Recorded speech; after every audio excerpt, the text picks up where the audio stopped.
EP. Jayarajan BJP. നേതൃത്വവുമായി ചർച്ച നടത്തിയ വിഷയം ഇന്ന് ചേരുന്ന സി.പി.എം. സംസ്ഥാന സെക്രട്ടേറിയറ്റ് ചർച്ച ചെയ്തേക്കും. എൽ.ഡി.എഫ്. കൺവീനർ സ്ഥാനത്ത് നിന്ന് ഇ.പി.യെ മാറ്റണമോ എന്നും സി.പി.എം. പരിശോധിക്കും.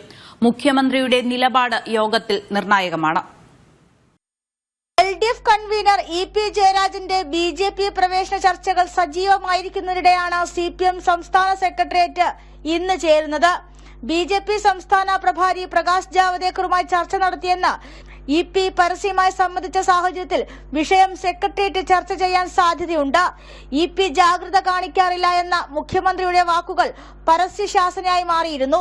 നിലവിലെ സാഹചര്യത്തിൽ എൽ.ഡി.എഫ്. കൺവീനർ സ്ഥാനത്ത് നിന്നും ഇ.പി.യെ മാറ്റണമോ എന്ന് സെക്രട്ടേറിയറ്റ് പരിശോധിക്കും. മുഖ്യമന്ത്രിയുടെ നിലപാട് യോഗത്തിൽ നിർണായകമാകും. അതേസമയം പ്രകാശ് ജാവദേക്കറെ മുഖ്യമന്ത്രി പിണറായി വിജയനും നേരിൽ കണ്ടതായി സമ്മതിച്ചതോടെ ഒരാൾക്കെതിരെയായി മാത്രം നടപടിയെടുക്കാനുമാവില്ല.